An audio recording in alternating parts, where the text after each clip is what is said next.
안녕하세요. 브릿지 김효정입니다. 저는 오늘 양천구 신월동에 나와 있습니다. 최근 이 지역에서 입주 지연 사태로 몸살을 겪은 신축 아파트 단지가 있죠. 바로 이곳 신목동 8하곤입니다. 신월 4구역을 재건축해 299가구 아파트로 탈바꿈된 이 단지는 동양건설산업이 시공을 맡았습니다. 규모가 크지는 않지만 주변 시세에 비해 분양가가 저렴해 일반 분양 당시 평균 청약 경쟁률이 146대 1에 달했습니다. 청약 가점 만점자까지 등장해 더욱 화제를 모으기도 했죠. 이렇게 인기를 끌었던 단지는 입주 예정일 한 달이 지났지만 아직까지 입주민을 단 한 명도 받지 못했습니다. 최근 신축 아파트 곳곳에서 발생한 공사비 갈등 때문입니다. 시공사가 유치권을 행사하면서 입주민들이 활발히 오가야 할 단지 정문과 주차장, 단지 내 산책로는 벽돌과 콘크리트 자재들로 가로막혔습니다. 단지 경계는 붉은색 경고 테이프로 둘러싸여 있고 아직 공사가 마무리되지 않은 듯한 부지도 있습니다. 단지 내 상가 역시 텅텅 비었는데요. 지난 15일 조합이 총회를 열고 갈등을 봉합하면서 입주민들이 들어올 길이 열렸습니다. 단지를 막고 있는 자재들도 정리되고 조만간 입주가 시작될 예정입니다. 시공사가 일반 분양자의 입주까지 막으면서 완강한 태도를 보이자 조합이 한 발 물러난 모양새입니다. 이렇게 울며 겨자 먹기로 시공사의 공사비 증액에 합의하는 재건축 단지들이 늘고 있는데요. 문제는 특별한 대안도 없어 이런 현상이 지속될 것이란 점입니다. 신목동 8하곤 입주 지연 사태는 동양건설산업이 원자재값 상승 등을 이유로 조합에 106억 원의 공사비 증액을 요구하면서 시작됐습니다. 조합이 이를 거부하자 시공사는 유치권 행사에 나섰고 입주 예정일이던 3월 1일 단지에는 이삿짐 트럭 대신 컨테이너가 곳곳에 들어섰습니다. 당초 시공사와 조합은 2018년 7월 이후 소비자 물가지수가 3% 이상 상승할 경우 공사비를 협의해 인상하겠다는 내용을 계약서에 명시했습니다. 합의된 내용인 만큼 입주 직전까지 협상을 진행했고 30억 증액 수준에서 협상이 진행됐다는 게 조합 측 입장입니다. 하지만 시공사는 계약서상 기준은 협상 개시 요건일 뿐 건설 공사비 지수를 반영해야 한다고 맞섰습니다. 시공사가 입주를 전면 금지하면서 피해는 분담금 납부와 무관한 일반 분양자에게까지 번졌습니다. 법원마저 조합의 업무방해 금지 가처분 신청을 기각하자 조합 책임론이 불거졌고 조합은 지난 15일 총회에서 시공사 요구를 받아들이기로 결정했습니다. 오는 5월 입주가 예정된 강남구 대치 푸르지오 서밋도 같은 진통을 겪을 뻔했습니다. 시공사인 대우건설은 조합 측에 미입금된 공사비에 대한 연체이자와 자재값 상승분 등 670억 원을 추가로 요구했습니다. 조합이 이를 거부하자 이보다 감액된 228억 원을 다시 제안하면서 받아들여지지 않을 경우 조합원의 입주가 제한될 수 있다고 통보했습니다. 조합은 지난 18일 총회를 열어 수정된 요구안을 가결했습니다.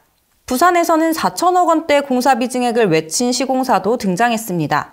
부산 남구 대연 3구역, DIL 시공사 롯데건설과 HDC 현대산업개발은 최근 조합에 평당 약 638만 원의 공사비를 제시했습니다. 2018년 8월 사업을 수주할 당시 제시한 평당 439만 원보다 50% 가까이 인상된 가격입니다. 4,488가구의 대단지인 만큼 총 공사비로 환산할 때 인상분은 4,400억 원에 달했습니다. 조합은 지난 16일 정기총회에서 시공사가 제안한 공사비를 받아들이기로 했습니다. 시공사가 공사를 중단하고 모델하우스 일정을 재검토하겠다고 엄포하면서 역시 조합이 한 발 물러났습니다.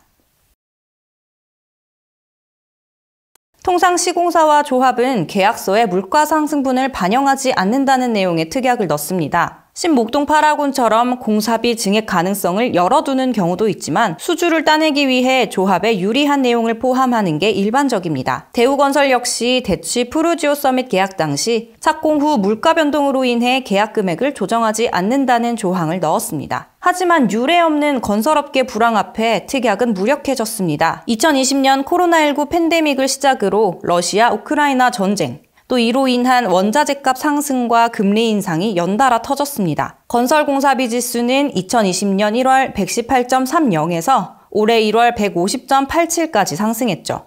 여기에 국토교통부 유권 해석이 날개를 달아줬습니다. 국토부는 물가 변동 배제 특약이 건설기본법상 불공정한 조항에 해당해 무효가 될 수 있다는 취지의 해석을 내놨습니다. 신목동 파라곤 조합 역시 국토부의 유권 해석이 입주 지연의 계기가 됐다고 주장했습니다. 국토부 해석이 없었더라도 현실적으로 조합이 시공사 요구를 받아들일 수밖에 없다는 시각도 있습니다. 조합이 공사비 증액을 거부할 경우 지금처럼 공사 중단이나 입주 지연 사태가 되풀이될 수밖에 없기 때문입니다. 법원으로 갔을 때는 불공정한 조항으로 보기 어렵거든요. 조합이 기존 계약에 따라서는 해줄 의무는 없는데 사실상으로는 그렇게 되면 공사가 안 되니까 공사비를 증액해주는 계약을 체결해줄 수밖에 없는 상황이긴 하거든요. 그래서 시공사를 바꾸기도 어렵고 바꾼다고 해도 그 시공비를 요구할 거고 그리고 금융비용이나 이런 게 사업 지원에 따라서 계속 늘어날 수밖에 없으니까 조합 입장에서는 어쩔 수 없이 해주는 거긴 하거든요. 민간 분양은 사인 간 거래이기 때문에 정부나 지자체가 나서서 강제할 방법도 없습니다. 실제로 서울시는 지난달 시공사와 조합 간 분쟁을 차단하기 위해 공사계약 종합관리 방안을 시행하겠다고 밝혔는데요. 증액이 예상되는 사업장에 사전 협의를 유도하고 공사비 증액 사유가 발생한 경우 신고하도록 해 갈등을 중재한다는 내용이 전부입니다. 이미 한국부동산원에 공사비 검증을 요구할 수 있는 제도도 있지만 구속력은 없어서 시공사가 받아들이지 않으면 그만입니다. 이런 계약은 서로의 이익 감수가 걸린 거잖아요. 정부가 어떤 근거로 지금 개입을 해서 그걸 어느 쪽에 선을 그어줘요. 어떤 기관에서 내놓는 결과가 강제성을 가진다면 그 결과가 잘못됐을 때 책임도 진다는 소리예요. 그래서 어렵다는 거예요. 강제성을 아무데나 맞추기가. 결국 당장의 공사비 갈등과 입주 지연 사태를 막기 위한 방법은 시공사와 조합 간 합의밖에 없습니다. 합의라고 하지만 앞서 본 단지들처럼 입주가 코앞인 경우 시공사의 공사비 증액 요구를 조합이 받아들이는 수밖에 없습니다. 다만 전문가들은 지금의 상황을 재건축 계약 과도기라고 진단했습니다. 예측하지 못한 외부 요인으로 상황이 급격하게 악화될 수 있는 만큼 앞으로는 공사비 관련 계약이 더욱 구체화할 것이란 분석입니다. 통상적인 예측을 넘어서는 물가 상승률이 이제 한 2, 3년 이렇게 지나가다 보면 이런 현상들이 많이 일어날 겁니다.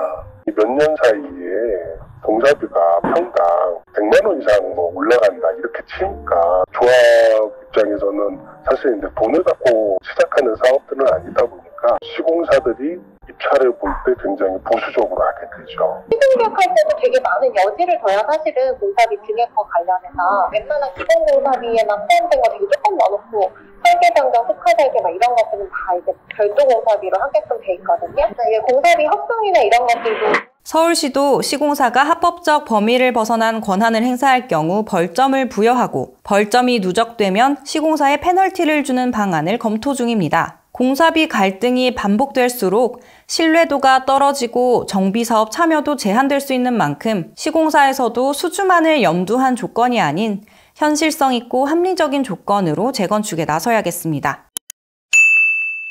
오늘 브릿지 여기까지입니다. 도움이 되셨다면 구독과 좋아요, 알림 설정까지 부탁드립니다. 감사합니다.